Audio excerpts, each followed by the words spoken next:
السلام علیکم ناظرین، امید ہے آپ سب خیریت سے ہوں گے۔ ناظرین، سوال کیا گیا ہے کہ حضرت کوئی طریقہ کار بتائیے جس سے ہم اپنے گھر بیٹھے ہی ناف چڑھا سکیں۔ اب دیکھیں، ناف کو سمجھنے کے لیے آپ کو بتایا جا رہا ہے کہ ناف کس طرح چڑھائی جاتی ہے، ناف اترتی کیوں ہے، اور ناف یہ بار بار اترنے کی وجہ کیا ہوتی ہے۔ سب سے پہلے سماعت فرما لیجئے کہ ناف پہلی وجہ یہ ہوتی ہے اترنے کی کہ معدے کا خراب ہو جانا، ایک۔ نمبر دو، کوئی بہت زیادہ اپنی طاقت سے زیادہ وزن اٹھانا، یعنی پانی کی بالٹیاں اٹھا لینا یا بہت زیادہ فورس لگا کے چیز کو اٹھا لینا، تو اس سے بھی ناف اترتی ہے۔ تیسرے یہ کہ جس وقت بھی بے خیالی میں آپ چلتے ہیں، یعنی گھر میں چلتے ہیں یا جہاں بھی چلتے ہیں، تو عموماً اس سے بھی ناف اترنے کا خدشہ ہوتا ہے، کیونکہ پیر جو ہے وہ ڈگمگا جاتا ہے، تو اس سے بھی ناف اتر جاتی ہے۔ ناف اترنے کی پہچان کیا ہے؟ اس کی بہت آسان پہچان ہے۔ جس کی بھی ناف جائے گی وہ اس کے پیٹ میں درد شروع ہو جائے گا، پیٹ میں مڑوڑ سا محسوس کرے گا کہ میرے پیٹ میں مڑوڑ ہے، مجھے درد ہو رہا ہے، تکلیف ہو رہی ہے، تو یہ ناف جانے کا طریقہ ہے۔ اچھا، آج آپ کو اتنی بہترین چیز بتاتا جاؤں گا، میرے خیال سے کوئی بھی آپ کو نہیں بتائے گا کہ گھر بیٹھ کے آپ ناف کیسے چڑھائیں گے، ناف کو چیک کیسے کیا جائے گا، ٹھیک ہے۔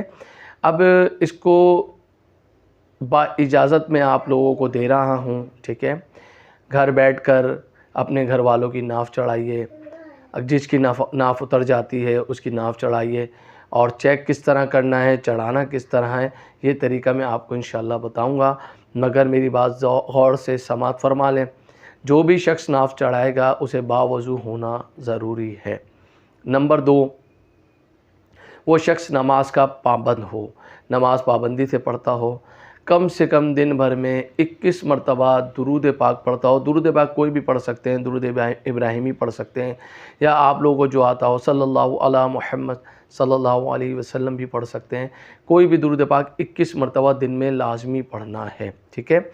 دن میں کیا کرنا ہے؟ دن میں 21 مرتبہ یا حی یا قیوم برحمتک استغیث، یہ لکھا ہوا بھی آپ کو مل جائے گا اسکرین پہ انشاءاللہ تعالی۔ آپ نے 21 مرتبہ اس کی روزانہ کی بنیاد پہ پڑھنے کی عادت بنا لینی ہے۔ اب ناف کیسے چیک کرنا ہے، آئیے میں آپ کو انشاءاللہ تعالی بتاتا ہوں۔ دیکھیں، سب سے پہلے آپ نے کیا کرنا ہے، اپنی آستین ہے تو اوپر کر لیجئے، ٹی شرٹ ہے یا جو بھی ہے تو وہ اس کا کوئی ایشو نہیں، ٹھیک ہے۔ یہ ہڈی کو نوٹ ڈاؤن فرما لیں، ٹھیک ہے۔ یہ والی ہڈی، ایک تو ایلبو ہے یہ نہیں، اس کے ساتھ یہ ایک چھوٹی ہڈی ہوتی ہے، ٹھیک ہے۔ اس ہڈی کو کیا کرنا ہے، آپ نے دیکھنا ہے صحیح۔ دیکھنے کے بعد آپ نے جو تھم ہے آپ کا، اس تھم کو اس ہڈی پہ، انگوٹھے کو، انگوٹھے کو، جو انگوٹھا ہے آپ کا، یا کیا کہتے ہیں ہم، جو بھی، انگوٹھے کو آپ نے کیا کرنا ہے، اس جگہ پہ لگانا ہے، اور لگانے کے بعد دیکھ لیجئے، اس کو اچھی طرح دیکھ لیں کس طرح میں نے لگایا۔ اس کے بعد آپ کی جو بڑی فنگر ہے، یہ بڑی انگلی جو ہے، اس کو آپ نے لے کر آنا ہے جی۔ یہ دیکھیں، یہ انگلی فرسٹ کے بعد سیکنڈ جو آ رہی ہے فنگر، یہ اس فنگر کو کیا کرنا ہے، آپ نے یہاں لے کر آنا ہے، ٹھیک ہے۔ اب جب آپ یہاں لے کر آ جائیں گے، اچھا ایک چیز اور سماعت فرما لیں کہ بعض لوگوں کی فنگرز بڑی ہوتی ہیں، تو وہ کیا کریں، وہ یہ جو آپ کی لٹل فنگر، سب سے چھوٹی فنگر ہے، اس کو استعمال کر سکتے ہیں، اس کو یہاں لا سکتے ہیں، ٹھیک ہے۔ یہاں لائیں گے تو جب آپ بغیر نام کے جب بھی چیک کریں گے تو یہ انگلی آپ کے دیکھیں لیول میں آ جائے گی، ٹھیک ہے۔ اب جس کا چیک کرنا ہے، آپ نے اس کا نام، اس کی والدہ کا نام اپنے ذہن میں رکھنا ہے، اور پڑھنا ہے یا حی یا قیوم برحمتک استغیث۔ پڑھنے کے بعد اس پہ دم کرنا ہے، ٹھیک ہے۔ اس طرح 3 دفعہ پڑھنے کے بعد آپ نے جیسے اس انگلی سے آپ نے، یا جو آپ کو فنگر سیٹ ہوتی ہے وہ کر لے، ٹھیک ہے۔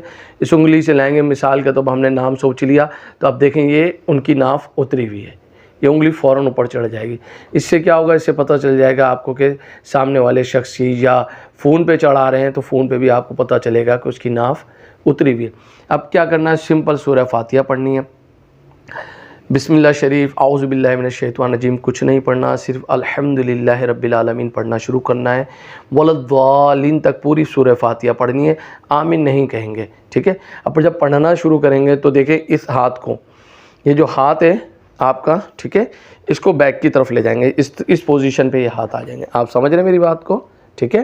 پھر بھی اگر مثال کے طور پر سمجھ نہ آئے تو اس پہ واٹس اپ نمبر چل رہا ہے, آپ واٹس اپ پہ رابطہ کر وائس نوٹ چھوڑ کر اس کے بارے میں تفصیلی آگاہی حاصل کر سکتے ہیں. ٹھیک ہے, دیکھیں اس طرح ہی کریں گے اور یہاں سے سورہ فاتحہ پڑھنا شروع کریں گے بغیر بسم اللہ کے, بغیر اعوذ باللہ من الشیطان الرجیم پڑھے ہوئے الحمدللہ رب العالمین پڑھنا شروع کریں گے, اور پڑھتے ہوئے اس کو طاقت کے ساتھ گھمائیں گے, پوری طاقت کے ساتھ گھمائیں گے اور یہ اس طرح ہاتھ مل جائیں گے. اس کے بعد آپ نے دوبارہ یا حی یا قیوم پڑھنا ہے 3 دفعہ اسی طرح کر کے پھونکتے جانا, پڑھتے جانا.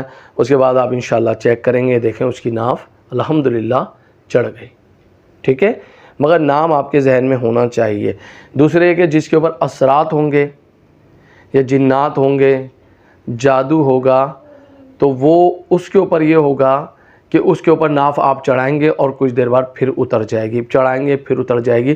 اس کا مطلب یہ ہے کہ اس کو اثرات جادو یا جنات کا مسئلہ ہے. ایک دوسرے کہ جس کا معدہ بہت زیادہ خراب ہوگا اس کی پہلی دفعہ میں ناف نہیں چڑھے گی, آپ نے 1 دفعہ 2 دفعہ تیسری دفعہ کوشش کریں گے ناف چڑھ جائے گی, اور اس کو پھر مشورہ دے دیا جائے کہ بھئی معدے کا آپ علاج کرائیں. انشاءاللہ تبارک و تعالیٰ امید ہے آپ سب کو اس سے بہت فائدہ ہوگا. پھر بھی میری بات سماعت فرما لیں, کوئی چیز سمجھ نہ آئی ہو, جیسے کوئی چیز ہے نہیں سمجھ میں آ رہی, تو اس میں اپنا دماغ نہ لڑائیے, سیدھے واٹس اپ نمبر ہمارا چل رہا ہے, اس پہ اپنی وائس چھوڑیے کہ بھئی یہ چیز ہمیں سمجھ نہیں ہے. انشاءاللہ ہمارے نمائندے آپ کو فوری طور پر جواب دیں گے. اگر میں آن لائن ہوا تو انشاءاللہ میں آپ کو فوری طور پر بتاؤں گا. اللہ تعالیٰ اپنے حبیب کے صدقے آپ سب کے لیے آسانیاں کرے.